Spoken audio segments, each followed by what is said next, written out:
Sci fi মুভির সেই দৃশ্যগুলো মনে আছে, যেখানে রোবটরা পুরো পৃথিবীটাকেই দখল করে নেয়? একটা সময় ছিল যখন এসব শুধুই সিনেমার গল্প, তাই না?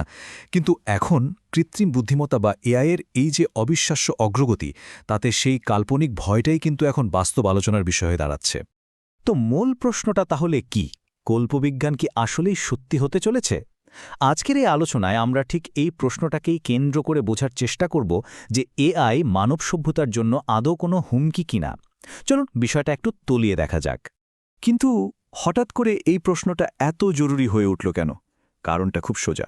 মাত্র কয়েক বছরের মধ্যে এআই আমাদের জীবনের প্রায় সবখানে ঢুকে পড়েছে। একবার ভেবে দেখুন, চিকিৎসা, বিনোদন, চ্যাটবট, এমনকি স্বয়ংক্রিয় গাড়ি, এমন কোনো জায়গা নেই যেখানে এর প্রভাব নেই। আমাদের কাজ সহজ তো হচ্ছেই, কিন্তু এই যে একটা অকল্পনীয় গতিতে সবকিছু বদলে যাচ্ছে, এটাই কিন্তু বিশেষজ্ঞদের কপালে চিন্তার ভাঁজ ফেলেছে। তো বিশেষজ্ঞরা প্রথম যে বড় বিপদের কথা বলছেন সেটা হলো একটা ব্যাপক অর্থনৈতিক সংকট। আর এটা এমন একটা বিষয় যা আমাদের সমাজের উপর সরাসরি একটা বড় ধাক্কা দিতে পারে। সমস্যাটা কিন্তু খুবই পরিষ্কার।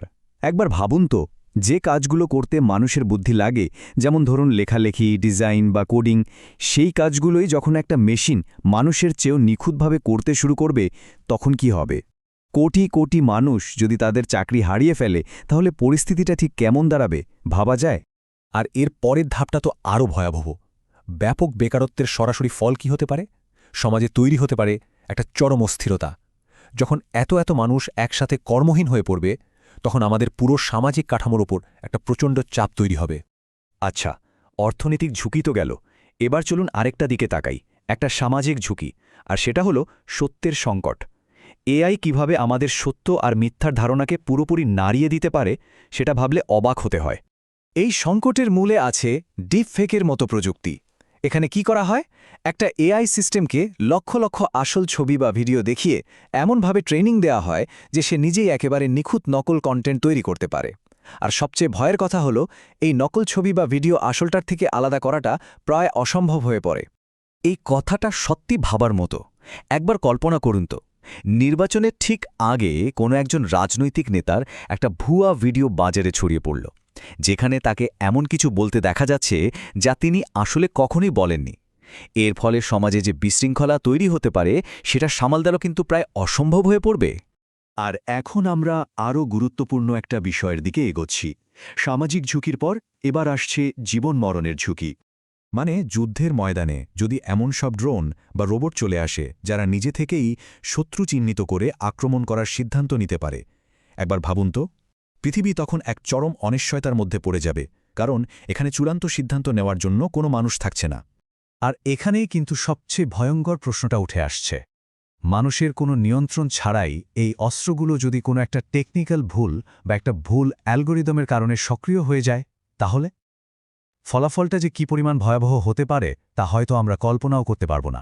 এই সব আলোচনা সব মিলিয়ে আমাদের একটা চূড়ান্ত ভয়ের দিকে ঠেলে দেয়। ভয়টা কি? ভয়টা হলো মানুষ তার নিজের তৈরি করা সৃষ্টির কাছেই দ্বিতীয় সেরা হয়ে যাবে না তো?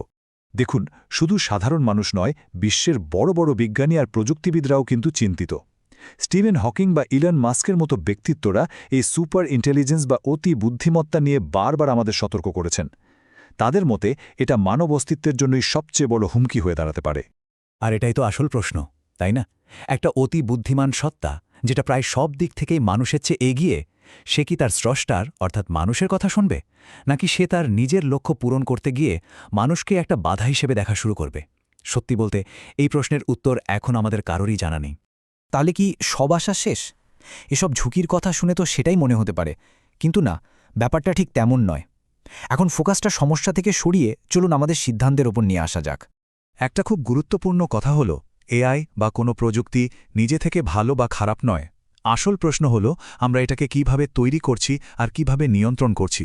এর ব্যবহারই ঠিক করে দেবে এটা বিপজ্জনক হবে নাকি উপকারী। মানে এআই এর ভবিষ্যৎটা কিন্তু সম্পূর্ণ আমাদেরই হাতে।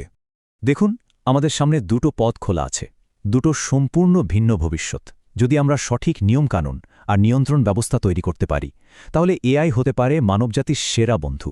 আর যদি এটা নিয়ন্ত্রণহীন হয়ে যায়, তাহলে এটাই হয়তো হতে পারে আমাদের ইতিহাসের শেষ উদ্ভাবন। সুতরাং শেষ পর্যন্ত প্রশ্নটা কিন্তু আমাদের দিকেই ফিরে আসে। আমরা কোন পথটা বেছে নেব, আমাদের ভবিষ্যৎ কোন দিকে যাবে, সেই সিদ্ধান্তটা কিন্তু আমাদের সবাইকেই মিলেমিশে নিতে হবে। বেশ ভাবনার বিষয়, তাই না?